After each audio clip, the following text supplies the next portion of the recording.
Saya jalan dengan UAS itu UAS kadang curhat. Beliau mau makan, belum jadi menyuap nasi, datang orang minta foto Ustaz. Itu Ustaz. Apalagi orang-orang yang maniak dengan artis, maniak dengan orang-orang, katakan orang-orang public figure yang di ibu kota itu. Ustaz Somad itu mau makan, dan saya juga sering merasakan Ustaz. Beliau baru mau menyuap nasi, orang datang sekedar minta foto. Yang parahnya, orang ini tak mau baca keadaan, maunya foto. Ketika foto, Ustaz pula diatur. Mestinya kalau mau foto itu kita yang butuh, ambillah posisi, mendekatlah kepada orang, kita foto di situ. Ustaz, boleh nggak ke sini Ustaz? Sini sebentar Ustaz. Tunggu sebentar, kumpul dulu semua Ustaz. Ini orang yang menyuap nasi ini. Ini real.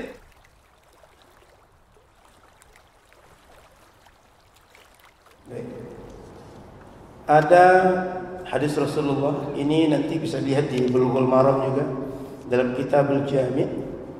Kata Rasul, ta'isa abdud dinar, ta'isa abdud dirham, ta'isa abdul khamisah, fa in u'tiya radiyah wa in lam yu'ta yasakhir. Kata Nabi SAW, ini hadisnya di Sahih Bukhari. Celaka orang-orang yang dia diperbudak oleh dinar, diperbudak oleh dirham, diperbudak oleh pakaian yang cantik, branded kata bahasa kita sekarang, diperbudak oleh berbagai merek yang mereka kejar untuk kebanggaan, untuk kepuasan, untuk kesenangan. Sehingga setiap apapun yang mereka buat, targetnya jika ada imbalan, mereka suka, senang. Kalau ada perbuatan, ada pekerjaan tidak diapresiasi, tidak diimbal, tidak dibalas, tidak diberikan uang jasa, sakhit, dia murka, dia marah, dia tidak terima. Sehingga ada orang-orang yang target hidupnya sekedar dapat mohon maaf, wani piro kata orang sekarang. Sehingga setiap segala sesuatu perhitungannya, saya dapat apa, dapat berapa, fasilitas apa. Atau dia dapat pakaian, dapat barang-barang, dapat apa saja yang menjadi kepuasan dia, yang menurut dia itu branded, yang menurut dia adalah segala sesuatu yang lama dia impikan, sehingga dia cantik dengan barang itu, dia ganteng dengan barang itu, dia punya prestasi, prestise, dan dia bangga di hadapan orang, tampil dengan semua yang ada di badan, yang boleh dikatakan kalau sekali berjalan di badan itu tak kurang 10 juta ada di badan dia.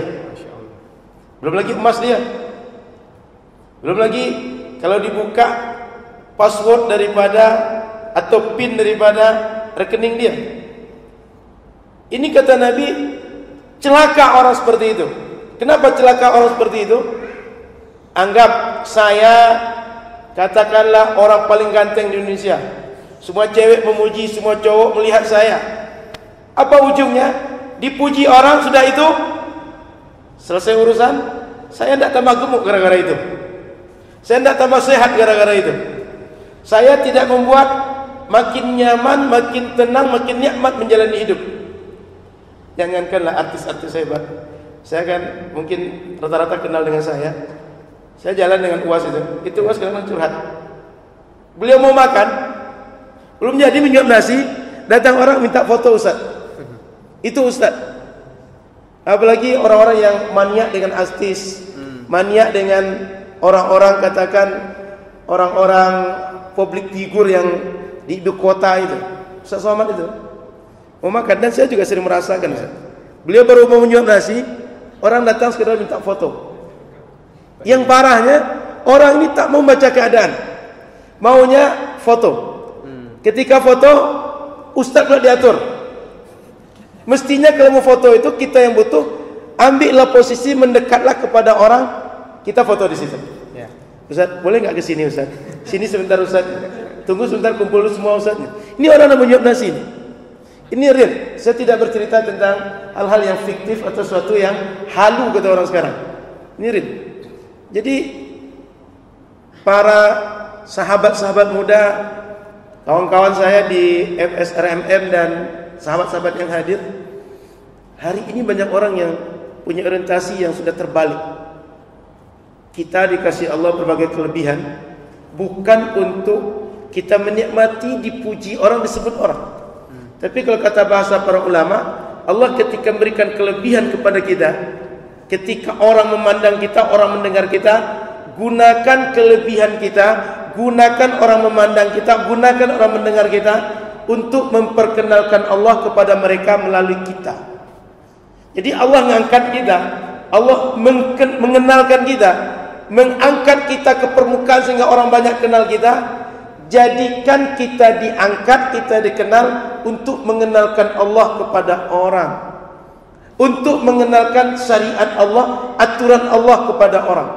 Karena terus terang Ustaz, kita ini anggaplah hebat fisik, hebat kemampuan olahraga, hebat skill apa saja, dipuji orang setelah itu mau dapat apa? Nggak ada. Sakit kita, ada nggak? Semua fans yang banyak itu, kalau sakit kita di ICU kita, dikawani nggak kita di situ? Nggak ada Ustaz. Nggak ada Ustaz. Pas COVID kemarin sebenarnya meninggal kan Ustaz? Iya. Untung saya nggak COVID Ustaz. Tapi batal ke Australia Ustaz. Batal ke Australia. Jadi sakit kita, di rumah kita ada masalah kita, orang itu nggak akan peduli dengan kita. Di jalan pecah ban mobil kita, orang tuh nggak tahu kita. Bahkan kadang-kadang saya dengan Ustaz Somad kadang curhat juga, kata beliau, jamaah itu atau sebagian orang itu, dia nggak pernah tahu gimana susahnya kita sampai ke masjid mereka. Nggak tahu dia kalau kita melalui jalan yang susah atau pernah pecah ban di jalan, dia tahunya jam sekian kita ada di masjid dia. Iya. Itu pengajian kita cerita. Jangan kita cerita masalah orang yang bagaimana dengan kehadiran kita dia dapat uang, dapat iklan dan berbagai hal. Ini kita cerita pengajian yang dunia kita. Sehingga saya ingin mengajak kawan-kawan seperti pesan Rasulullah kepada sahabat Abdullah bin Umar. Kata beliau kepada sahabat Abdullah bin Umar, dia pegang pundak Abdullah bin Umar, kedua pundaknya. Lalu kata beliau, "Nah, ketahuilah oleh engkau, dunia ini belum masuk ke hadis, dunia ini singkat sebentar. Sehingga kalau engkau hidup dunia, kun fit dunya ka'annaka gharib." Nah, adik, kawan, hiduplah engkau di dunia ini macam orang sedang merantau. Orang kalau merantau, dia pasti ada kampung, pasti ada tempat dia asal. Saat dia merantau, dia tak akan merasa berpuas diri, tidak akan merasa ujung hidupnya sekedar dirantau, tapi dia akan balik ke kampung dia. Yang kedua kata Rasul, au abiri sabil, atau seperti orang yang sedang singgah di perjalanan. Kalau sedang singgah di perjalanan, kita belum sampai, masih ada tujuan yang belum kita sampai ke sana. Sehingga kita ibarat sebuah perjalanan, kita ini sedang berada di tengah jalan, masih ada ujung. Ujung itu berharaplah sampai ke sana dan kita happy ending sampai ke situ. Maka kata Rasul kepada Sayyidina Abdullah bin Umar, fa idza asbahta fala tantaziril masa wa idza amsayta fala tantazirus sabah.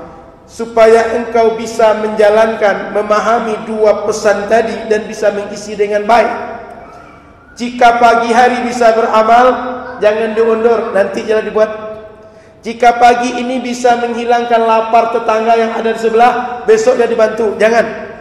Jika pagi ini ada orang yang mau sekolah anaknya, tak ada uang jajan atau tak ada uang ongkos pergi sekolah, bantu dia untuk ongkos sekolah pagi ini. Jangan tunggu besok. Dan kalau sore hari bisa bantu orang, jangan tunggu besok pagi baru dikerjakan. Maksudnya adalah kapan saja bisa berbuat baik, buat saat itu. Dan ini perlu kawan-kawan tahu, kita tidak melihat ini hadis sahih atau ini sebuah berita valid, tapi minimal fadhailul a'mal, motivasi bagi kita untuk beramal. Satu, kisah Imam Al-Ishbili dalam kitab Nasaihul Ibad. Beliau pernah jalan-jalan di kota Baghdad, Lalu ketika jalan itu nampak ada kertas bertuliskan asma Allah di situ. Berserak di jalan, kotor. Ya namanya kertas berserak di jalan kan biasanya kadang basah Ustaz, kadang berdebu Ustaz. Beliau ambil, beliau bersihkan, beliau kasih parfum, ditaruh tempat tinggi. Anggap seperti ini Ustaz. Ini ada rak, ditaruh di atas yang tinggi itu. Supaya asma Allah ini tak diinjak orang, supaya asma Allah tak diremehkan orang, ditinggikan. Meninggal beliau, mimpi ulama dengan beliau. Ditanya, bagaimana Allah memperlakukan engkau?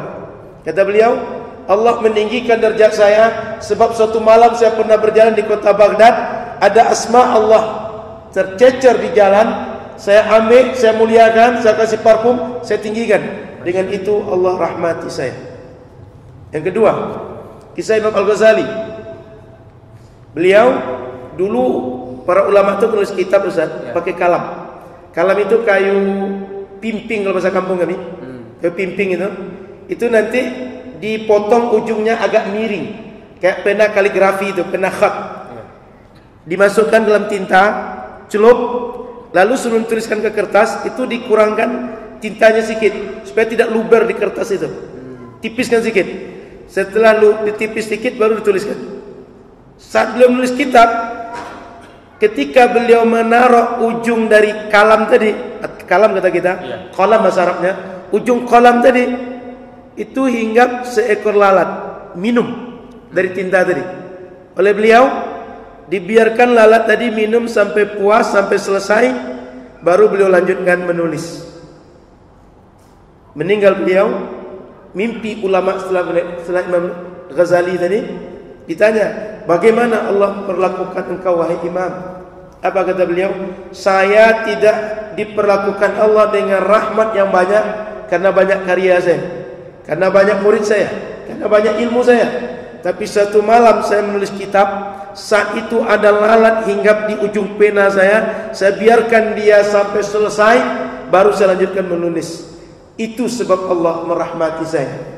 Dan bila kita tengok dalam hadis Rasul Ustaz, ada hadis Rasul, irhamu man fil ardi yarhamkum man fis sama, atau yarhamukum man fis sama.